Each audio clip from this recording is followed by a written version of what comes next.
In the shadows of Kenyan Empire, the seeds of democracy began to stir. Nairobi in the 1940s was a city under colonial rule where decisions were made by privileged few and the voice of many were silenced. The Legislative Council, established in 1907, was the colony's supreme legislative body. However, it was exclusive, reserved for settlers, with only white members occupying seats. Africans, who were the majority population, had no representation, no vote, and no voice in governance. This silence was broken in 1944 when Eliud Mathu, a teacher and nationalist, became the first African appointed to the Legislative Council. Although just a single voice, Mathu's appointment marked the beginning of a shift in power. Following Mathu's lead, a new generation of African leaders emerged, including Benaya Ohanga, Mboya, Ronald Ngala, and Jomo Kenyatta. These men, through churches, classrooms, and political rallies, demanded more than mere participation. They called for full independence. The road to independence was neither smooth or easy. The 1950s witnessed bloodshed and bravery during the Mau Mau uprising, which shook the colonial regime and caught the attention of London. Behind closed doors, negotiations began, signaling a new dawn for Kenya. By 1963, Kenya had achieved internal self-rule. A modern parliament was born, modeled after the British Westminster system, but infused with an African spirit.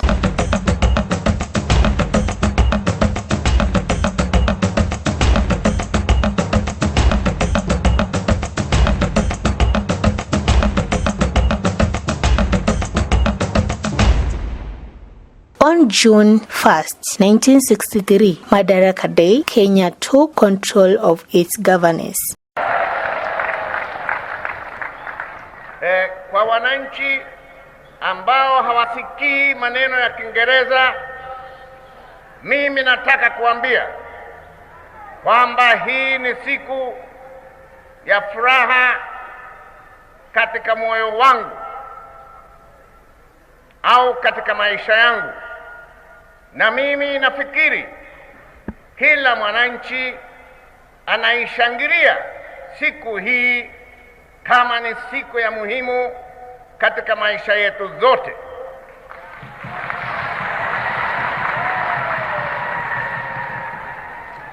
Yale ambayo yanafanyika leo ni yale ambayo sisi kila moja tulikuwa tunangojea. Kila wakati tunasema uhuru, mimi nafikiri kila moja alijua tunasema nini. Na kwa wingi wenu vile mnakuja leo, dunia imejua kwamba sisi watu wa Kenya tulikuwa na kiu zaidi ya uhuru wetu.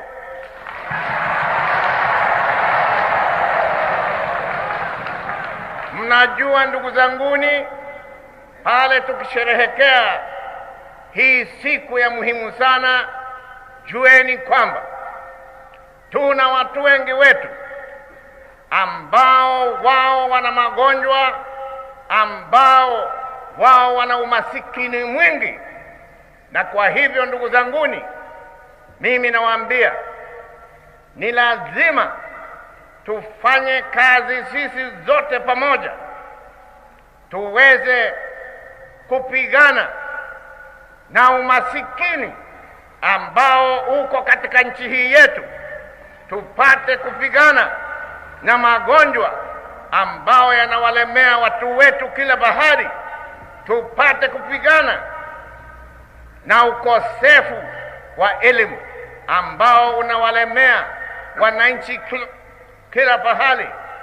Kwa hivyo ndugu zanguni, mimi nawaomba kila moja wenu akumbuke neno moja kwamba kama sisi tunaingia katika uhuru wetu, tunaingia kufanya kazi ya muhimu, kufanya kazi kwa nguvu, kufanya kazi kwa bidii, ndipo tupate kufanya nchi yetu nchi yenye mali, nchi yenye utulivu.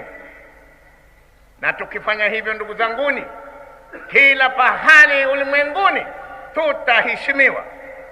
Kwa hivyo leo si siku ya maneno mingi au si siku ya kutoboa. Leo ni siku ya sadaka. 6 months later, the Union Jack was lowered and the Republic of Kenya was officially born. Inside the newly built Parliament building in Nairobi, the first true Kenyan Parliament convened as a bicameral system composed of a Senate and a House of Representatives, symbolizing hope and the country's future. The founding members of this parliament were diverse, representing different regions, tribes, and ideologies, yet united by a shared dream of a Kenya led by its own people. Notable leaders including Jomo Kenyatta, who was the Prime Minister and later became the President, Oginga Odinga, who became the Vice President, Ronald Ngala, who later became the Minister and the Coast Leader, Daniel Arap Moi, who was the MP and then became the President, and Mboya, who was the visionary legislator and master planner. Their early debates inside Parliament tackled Kenyans' deepest wounds: land injustice, educational inequality, and economic disparity. These discussions shaped the nation's first law, many of which remain relevant up to date. However, independence did not immediately bring unity. Political power struggles soon surfaced. In 1966, the Senate was abolished, turning Parliament into a unicameral body. This change streamlined legislative processes but reduced representation. Despite its imperfections and challenges, the birth of Kenya's Parliament marked the beginning of a political institution that would endure decades of turbulence and transformation. As the sun set on the Parliament building, silhouetted against the sky, it symbolized Kenya's journey from a council of colonists to a house of the people. While much had been achieved, the journey was only just a beginning. Kenya in the 1990s and 2000s was a land of contradictions. Booming cities stood side by side with broken systems. Youthful energy was met with political stagnation. Generation Y and early Generation Z grew up in the shadows of tribal politics, economic inequality, and systemic corruption. During this period, elections were fraught with tensions, protests were common, and post-election violence erupted in 2007 to 2008. Young people were often reduced to mere numbers on voting registers, not voices in decision-making. Frequently told politics ya vijana, the youth suffered from unemployment and rigged elections, bearing the consequences of decisions over which they had no control. The adoption of a new constitution in 2010 brought renewed hope, promising inclusion, decentralized power, and a more democratic future. The President will now wave it to all of us. After he signed the new law, the seal was affixed before Kibaki waved it to an exuberant and cheering mammoth crowd estimated in the tens of thousands. The new constitution has changed the administrative structure by introducing county governments and trims presidential powers. It also contains Kenya's first ever Bill of Rights, which states that every Kenyan has the right to such basics as clean water, decent housing, sanitation, and an adequate supply of quality food.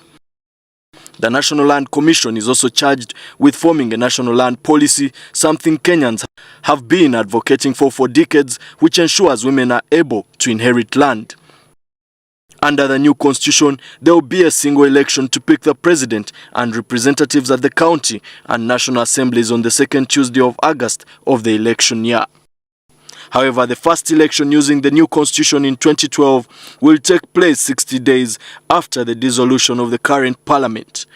A president will be elected by all voters and will need 50% plus of all votes cast and at least 25% of the votes in her. The new cabinet will have 14 to 22 secretaries assisted by principal secretaries.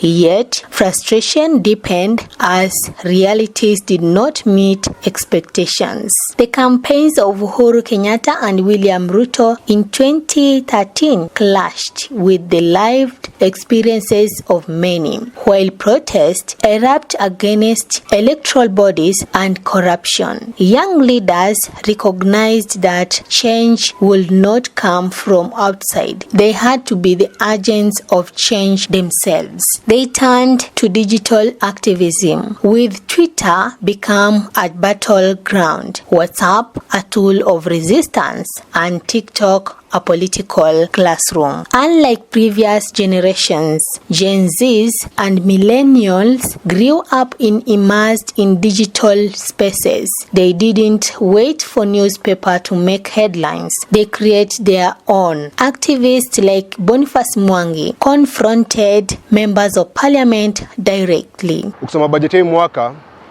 adukupigia bibi Ruto kura amempatia 696 million. So Ruto's wife, who has no job, has 696 million. Bibi Rigathi akona 557 million. Hao mabibi zao 1.3 billion wapige sherehe, waende maombi, waende crusade, wapige raundi. Shule zetu hazina walimu, hospitali hazina madaktari. Now tulipatia wabunge kazi, waende bunge to represent. Hii bunge ni mali yetu. Hii bunge imejengwa na Kenya taxpayers money. Hii bunge, everyone who works in this building is paid by taxpayers. Wale makaroko pale, ile uniform amevaa ni yetu, bunduki ni yetu. Ukiingia pale bunge na wewe ni mfanyikazi wa bunge, unakula pesa yetu.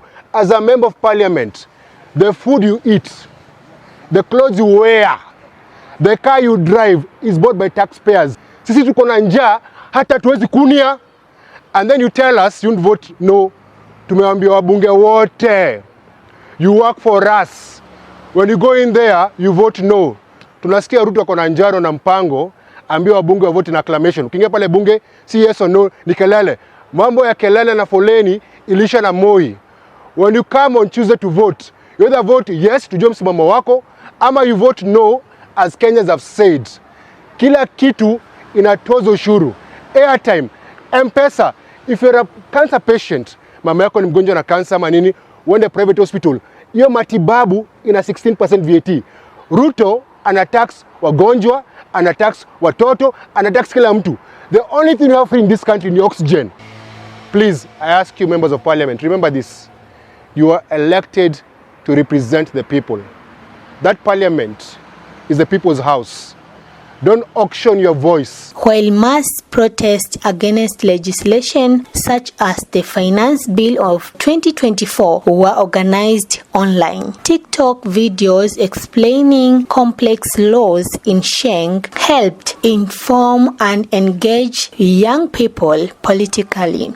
Here's everything you need to know about the Finance Bill 2025. Now, VAT inapanda from 16% to 18%. Na siyo peke, zero rated products kama maziwa, dibre, unga pia hizo zinaenda kutaksiwa. For example, milk inaenda kupanda from 65 shillings to a whooping 75 shillings. Malandlord pia nyinyi hamjaachwa nyuma. Kama uko na shake, utakuwa unalipa tax, yani tithe, yani 10%. Nilidhani shamba huko generational wealth. Kumbe hizi vitu tunakwanga tumerent. Kawe ni mkulima, unalipa 5% ya all mazao yako. Team 9 to 5, mlikuwa mnadhania nyinyi mko kwa mida. Pay inaenda kupanda from 35% to 37.7%. Usibonde bado. The least earning Kenyans wenye wanafaa kuwa taxed at 10%, sasa inakuwa proposed wakuwe taxed at 25%. Na bado hujalipa SHA, SHIF, NHIF, sijui nini. Where does this all end? Sasa hii hakuna kuzaa in peace. Kama unataka kuzaa ama kuzalisha, jipange vilivyo. Unadhani nimemaliza? Ndo naingia exchange Arusha. Now, there's another law allowing KRA to access your personal data information. Yani, wanataka kujua mali penye uko, unarorolea wapi na unaongelea wapi. Hiyo ni nini? Hii video yenye una watch, sume buy bundles. Imagine paying 15% more ndo uone hii video. Bado kwa hiyo bill, kuna clause inaitwa green levy na entail taxes on plastic and sugar. Sasa sahi mama utaimba chocolate, labda mkoroge hapo hivyo drinking chocolate raw safi, juu taxes inaenda kwa skari na plastic. Unachiki maziwa simerapiwa kwa nini? Kwa plastic. Last but not least, sijasahau kuna mazingira tax. Yani long story short, finance bill ya last year ilikuwa trailer, ya this year ndio movie. Ni kama drama, ni kama video. Na mtu wangu, usipo reject utakuwa unatoboka, yani holes everywhere. Reject the finance bill. I hope hii video imekuwa informative. Finance bill ka oo rekendan ay ka bananbaxayaan dadka banaanka ee joogan mandamanaga arkisin. Omudo obodhe ni afati kumenya maundu ma thirikari. Mojawapo ya mabadiliko yenye athari kubwa ni ongezeko la ushuru wa urekebishaji wa barabara. Salintie gimoro giketo kanyo ni gimedo 800 million. Iwinjo. Ma gidwa wacho nwani gidburo timo godamo. 800 million. Digital strategists noted that power had shifted away from traditional suits and speeches towards storytelling and viral truth. This digital revolution soon translated into real political power. By 2022, young people were no longer just protesters, but policymakers. Elected representatives like John Paul Mwirigi, who entered parliament at 23, and Linet Toto, the youngest female MP, signaled a new era. Gen Z's activists also ran for county assembly seats, actively shaping governance. These young MPs recalled being dismissed as small boys and girls, but now they draft bills, chair committees, and hold the executive accountable. However, with new energy came new conflicts, heated debates on youth unemployment, resistance to controversial bills, and demandings for budget transparency and digital inclusion have made Parliament a battleground of ideologies. Political scientists observe a generational tension. The old guard seeks stability, while the youth demand transformation. Today, Kenya stands on the cusp of significant change, with an average national age of 19, but the average member of parliament over 50. The gap between generations is stark. Nonetheless, this gap is closed rapidly. Protests led by students in Nairobi in 2024 and youth mobilization in rural areas like Garissa, Turkana, and Kisii, and diaspora youth spearheading civil campaigns underscore a growing political awakening. As one Gen Z's activist put it, this is no longer politics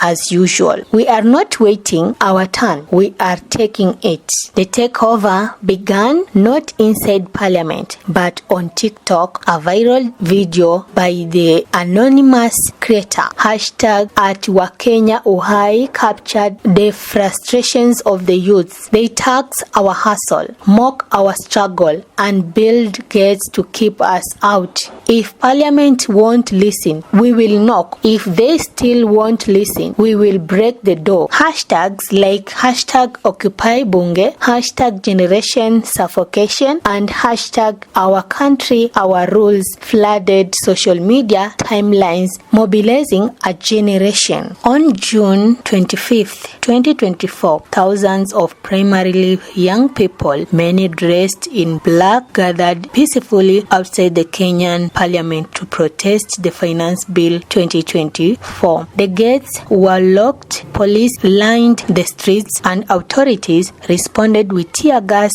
and water cannons. As frustration mounted, the crowd's chant shifted from "open the gates" to "if they won't let us in, we will let ourselves in," reflecting growing tensions and attempts by demonstrators to breach the barricades. By that afternoon, protesters had stormed the parliament complex after the bill was passed, setting parts of the building on fire and prompt a heavy police and military response, including the use of live ammunition in some cases. The crackdown resulted in at least 19 deaths in Nairobi alone, with many more injured and over 130 young people arrested. Under immense crowd pressure, barricades collapsed, police stepped aside, and youth flooded into the parliament chambers, holding signs declaring, "This is our house.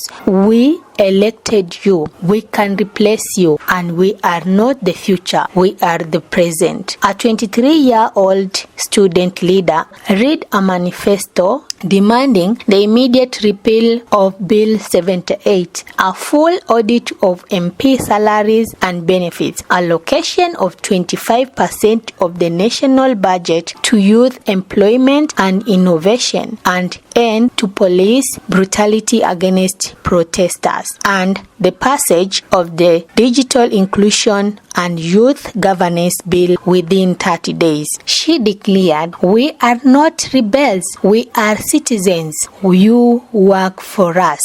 For 48 hours, Parliament was under youth occupation. News reports covered presidential meetings, the suspension of Bill 78, and several cabinet resignations. Although many young lives were lost, a new independence was born and the youth emerged victorious. A new political era had begun. The myth of untouchable power was shattered, and Kenya's political landscape was forever transformed.